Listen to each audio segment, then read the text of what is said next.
Assalamualaikum warahmatullahi wabarakatuh. Perkenalkan, nama saya Naufal Hadi Muzaffar dari Fakultas Kedokteran Universitas Muhammadiyah Jakarta, akan melakukan pembuatan video konseling pada penderita penyakit diabetes mellitus. Assalamualaikum Mas Anton, selamat malam. Malam dok. Ada yang bisa saya bantu? Ini dok, saya mau kontrol ini Ya. hasil labnya. Oke, saya lihat dulu ya. Ya.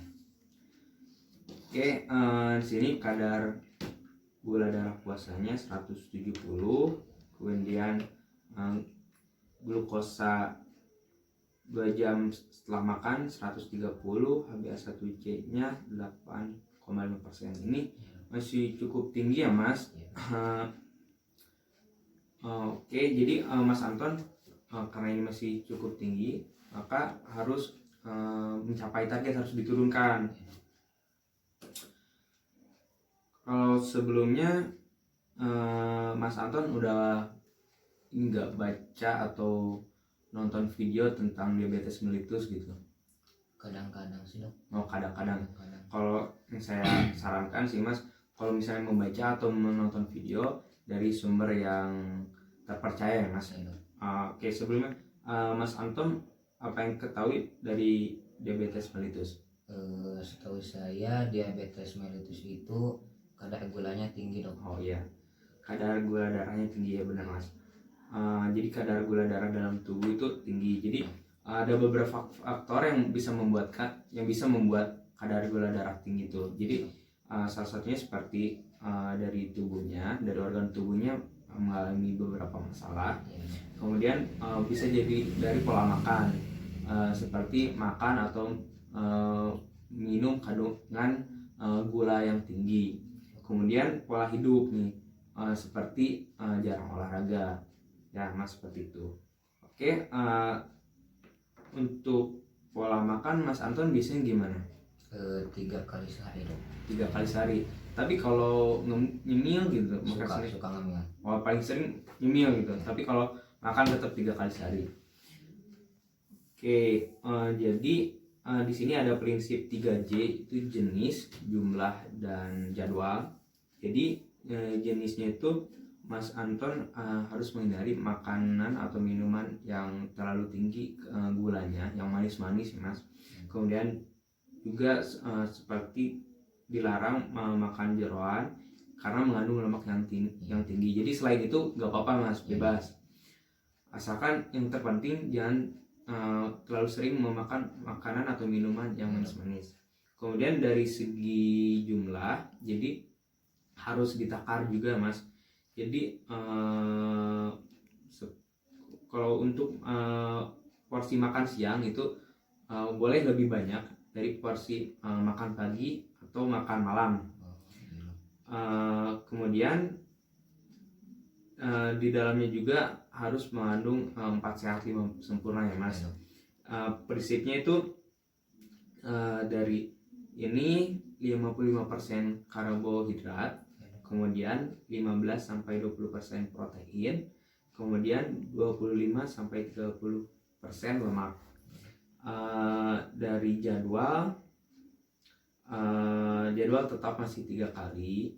Kemudian misalnya nih Mas Anton sarapan di sekitaran jam 7.30 atau jam 8 ya. Kemudian diselingi boleh sekitar jam 10-an lah makan snack. Kalau saya anjurkan buah-buahan ya Mas. Oh iya dok. Ya, karena buah-buahan kan mengandung banyak khasiat juga kan. Ya. Kemudian makan siang sekitar udah zuhur ya, 12.30. Nah, sekitar asaran juga boleh konsumsi snack.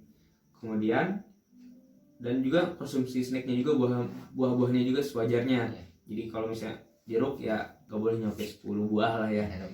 Ya 2 buah cukup ya. Kemudian sekitar kalau makan sore sekitar dari maghrib menuju isya lah 18.30-an. Oke, kemudian untuk olahraga nih, berapa sering Mas Anton olahraga dalam seminggu? Seminggu sekali dok. Seminggu sekali. Kalau jenis olahraganya apa nih Mas? Jogging. Jogging ya. Kalau ini untuk berapa lama sekali jogging, berapa lama Mas? Setengah jam. Sekitar setengah jam. Jadi di sini ada frekuensinya yang bagus yang dianjurkan yaitu 3 sampai 5 kali per minggu. Kemudian tadi sudah benar Mas, minimal setengah jam untuk lamanya. Kemudian ada juga target denyut jantung tidak kurang ataupun tidak lebih. Mas Anton umurnya berapa? 46 ya? 46. Ya, 46 120 kurang 46 kali 70%. Nah, Mas Anton ini denyut jantungnya paling bagus 121. Kalau misalnya kalau lebih, untuk istirahat dulu. Nanti saya ajarkan cara menghitung denyut jantungnya. Kemudian untuk jenisnya juga ya Mas Anton bisa tadi seperti jogging, kemudian juga bisa berenang ataupun bersepeda. Ya, untuk konsumsi obat, Mas Anton juga sudah mengonsumsi 3 jenis obat ya. Ada metformin, sitagliptin 100 mg 1 kali 1, kemudian dapagliflozin 10 mg 1 kali 1 ya. Gimana? Minum obatnya teratur? Iya sih dok, tapi kadang juga suka lupa. Iya. Jadi Mas, karena efektivitas dari obat-obat ini berbeda juga, seperti metformin hanya 8 jam saja, maka harus lebih teratur ya Mas, supaya yang kita tidak inginkan tidak terjadi. Kemudian Mas Anton juga punya alat untuk cek gula darah di rumah? Tidak punya dok. Oke, kalau jika tidak punya, saya sarankan Mas Anton untuk minimal ngecek minimal 1 bulan sekali lah ya, ke apotik atau ke klinik terdekat ya Mas. Kemudian jangan lupa hasilnya dicatat untuk sebagai evaluasian dan nanti bisa kontrol lagi ke sini. Nah, diingat juga ya Mas, kadar gula darah 2 jam sebelum makan 180. Kemudian kadar gula darah sebelum makan kurang dari 130. Kemudian HbA1c nya kurang dari 7%. Kemudian jika Mas Anton mengalami nih, misalnya ada mata kabur, kemudian pendengaran kurang, ataupun mengalami hal-hal lain misalnya seperti lemas, kemudian seperti mata berkunang-kunang, karena dari efek dari obat-obat tadi, dari penderita DM yang mengonsumsi obat-obat yang tadi bisa saja mengalami hal-hal tersebut ya Mas. Kemudian karena pada kondisi ini itu disebutnya hipoglikemi atau kadar gula darahnya turun atau kadar gula darahnya itu di bawah batas normal. Jadi kalau Mas Anton nih mengalami hal-hal tersebut, Mas Anton dibolehkan mengonsumsi snack-snack yang tadi, yang manis-manis gak apa-apa kalau mengalami hal tersebut seperti yang tadi lemas ya Mas.